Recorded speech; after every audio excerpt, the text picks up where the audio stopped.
We got a question from Portsmouth, Virginia. Please identify yourself. Go ahead. Good evening. My name is Sandra Jones from Yorktown, Virginia. My question is, what would you do to get the economy moving forward? Do you have a plan? And if so, what is it? All right. Good question. Let's ask Governor Huntsman. The first thing you would do as President of the United States, knowing, of course, that President Obama today formally gave legislation to Congress with his jobs plan. Let us recognize, first and foremost, that what we are seeing playing out in America is a human tragedy.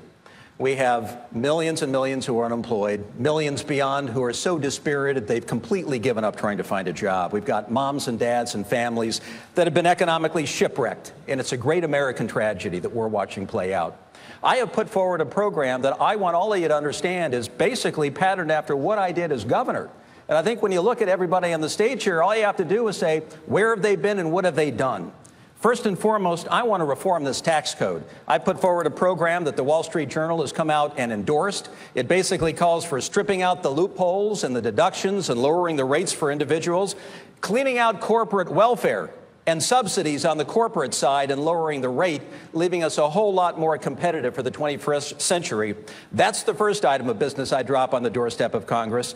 Second is regulatory reform, because we cannot go forward with Obamacare. We cannot go forward with Dodd-Frank because businesses in this country are saying there's no predictability, there's no ability to see around the bend. We don't know what costs are going to be. We're not hiring and bringing new people on. Third, this country needs to wean itself from its heroin-like addiction to foreign oil. We need energy independence desperately in this country. Thank you, Governor. Governor Perry, the president, in his new plan, has a lot of tax cuts, payroll tax cuts, middle-class tax cuts, tax credits for hiring veterans, tax credits for hiring long-term unemployed people. Are those things you would support? And he's going to pay for them all with raising your taxes. That is the issue. He had $800 billion worth of stimulus in the first round of stimulus. It created 0 jobs. $400+ billion in this package, and I can do the math on that one. Half of 0 jobs is going to be 0 jobs. This president does not understand how to free up the small businessmen and women, or for that matter, Wall Street. You give people the opportunity to risk their capital by lowering the tax burden on them, by lowering the regulatory climate, and you will see an American economy that takes off like a rocket ship. And that's what we need to be focusing on in this country, freeing up the small businessmen and women to do what they know how to do, which is risk their capital and give them a chance to have an opportunity to have a return on that investment, and they will go risk their capital. That's what the President of the United States needs to do. Quit the spending, give clear regulatory relief, and reform the tax code. So just to be precise, Governor, whenever the president supports tax cuts, that has to be balanced with spending cuts? I would suggest to you that people are tired of spending money we don't have on programs we don't want.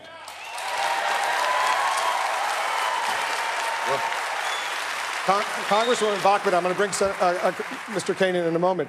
But the Bush tax cuts in 2001 and 2003, which went across the board, were not offset with spending cuts. And as a result, potentially, a lot of economists think the deficit went up and up and up. Well, there's a reason why the deficit went up and up and up. When you have $1 trillion worth of spending that you don't pay for, it's going to go up. And now we're seeing again that the president wants to do more of the same. I was the leading voice in the wilderness of Washington all summer. I was one of the only people in Washington that said, do not raise the debt ceiling. Don't give the president of the United States another $2.4 trillion blank check. You've got to draw the line in the sand somewhere and say no more out-of-control spending. The president wanted to borrow money from countries like China to pay it back for a stimulus. We've got $1.2 trillion already that's been earned by American countries overseas. If we have a 0% tax rate, Wolf, we can bring that $1.2 trillion, it's called repatriation, bring that in. You'd have $1.2 trillion flooded into the system, then pass the free trade agreement so that we can move the economy, permanently lower the tax code. I'm a federal tax lawyer. I know how to do that. Repeal Dodd-Frank, repeal Obamacare. It really isn't that tough if you try. It's easy to turn around this economy. Just have the backbone to do it. Mr. Kaine. Yes. This economy is on life support. We need a bold solution, not one that tinkers around the edges, not one that allows the politicians to continue to pick winners and losers. I believe we throw out the entire tax code and put in my 999 plan. 999.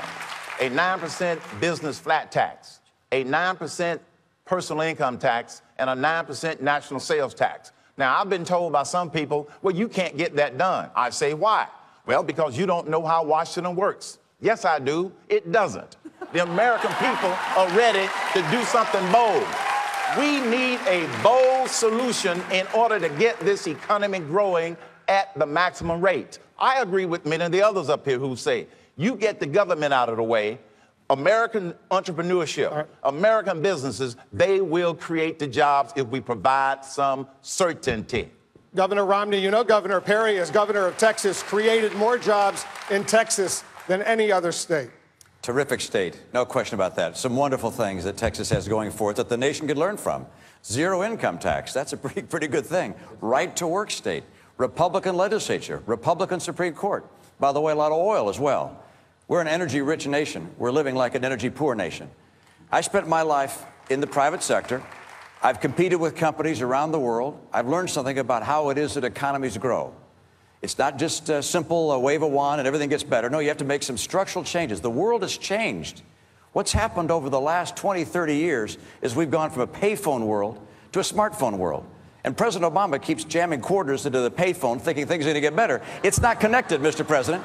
And so if we're going to get this economy going, we've got 7 things we got to do. 1, make our tax code competitive with the world. 2, get regulations to work to encourage enterprise. 3, to make sure we have trade policies that work for us, not just for the other guys. 4 is to have energy security in this country by developing our energy resources. 5 is to execute the rule of law, which is to stop the Boeing decision that the NLRB put in place. 6 is to make sure that we have institutions that create fantastic human capital. And finally, number 7 is to balance the budget. People won't invest here unless they have confidence here, and that's what I'll do. Just to get back to the question, so does Governor Perry deserve any credit for all those jobs that were creed in Texas? Sure. Oh, sure. Go ahead and tell him how much credit he deserves. Well, well look, you know, I think Governor Perry would agree with me that if you're dealt 4 aces, that doesn't make you necessarily a great poker player. And 4 aces, and the 4 aces that are terrific aces the nation should learn from were the ones I described. Zero income tax, low regulation, right to work state, oil in the ground, and a Republican legislature. Those things are terrific. And by the way, there has been great job growth in Texas. Under Ann Richards, job growth was 2.5% a year. Under George Bush was 3% a year. Under Rick Perry, it's been 1% a year. Those are all good numbers. Those are all good numbers. But Texas is a great state. And I'll tell you, if you think that the country is like Texas, going swimmingly well, then somebody who's done that is just terrific. But if you think the country needs a turnaround, that's what I do. All right, Governor Perry, you were dealt 4 aces. Well, I was going to say, Mitch, you were doing pretty good till you got to talking poker. But the fact is, the state of Texas has led the nation. While the current resident of the White House is overseeing the loss of 2.5 million jobs, Texas has, during my period as the governor, created over 1 million jobs. And we did that during some pretty tough economic period. One of the things that's really important, one of the things that the Fed Reserve chairman said was the most powerful, one of the most powerful things that happened was tort reform that we passed in that state. And you want to talk about some powerful job creation, tell the trial lawyers to get out of your state and to quit costing businessmen and women. That's what needs to happen in the states. And it's also what needs to happen at the federal level, passing federal tort reform at those federal levels. Congressman Paul, you're from Texas. Does your governor deserve all that credit? Not quite. I'm a taxpayer there. My taxes have gone up. Our taxes have doubled since he's been in office. Our spending has gone up double. Our debt has gone up nearly triple. So no, and 170,000 of the jobs were government jobs. So I would put a little damper on this, but I don't want to offend the governor because he might raise my taxes or something. But I would like to mention something that was said earlier about a tax cut. And how do you pay for a tax cut? I think that's the wrong principle, because when you give people their money back, it's their money. You don't have to pay for it. That means the government owns all of our money if you look that way. All right. So we have to cut the spending, and a good way to start, there's a little embassy we built over in Baghdad. It cost us $1 billion. It's bigger than the Vatican. That's what's bankrupting this country, and that's the easy place to cut. That's where we should be cutting. Governor Perry, you have 30 seconds to tell Congressman Paul whether you're going to raise his taxes. While I've been governor, we have cut taxes by $14 billion, 65 different pieces of legislation. You may not have seen them, Representative Paul, but the fact of the matter is there are people coming to Texas for 5 years in a row, the #1 destination. They're not coming because we're overtaxing them. They're coming to Texas because they know there's still a land of freedom in America, freedom from overtaxation, freedom from over-litigation, and freedom from over-regulation. It's called Texas. We need to do the same thing for America.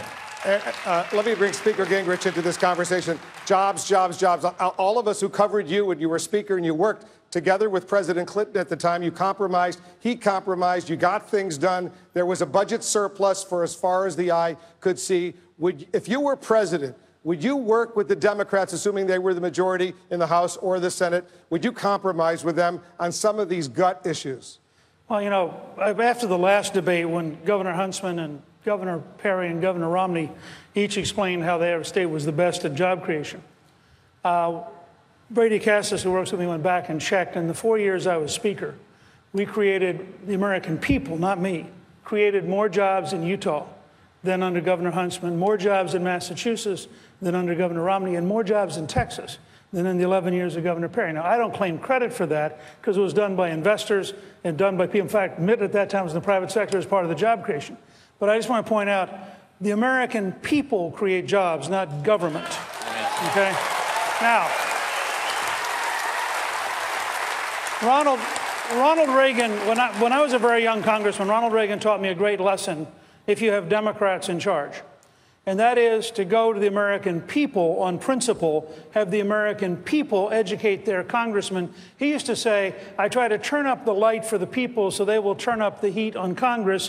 When we passed welfare reform, half the Democrats voted yes because they couldn't go home having voted no. And on a principle basis, I'd be glad to work with Democrats in any office, but I do it on principle, not on compromising principle. Thank you, Mr. Speaker.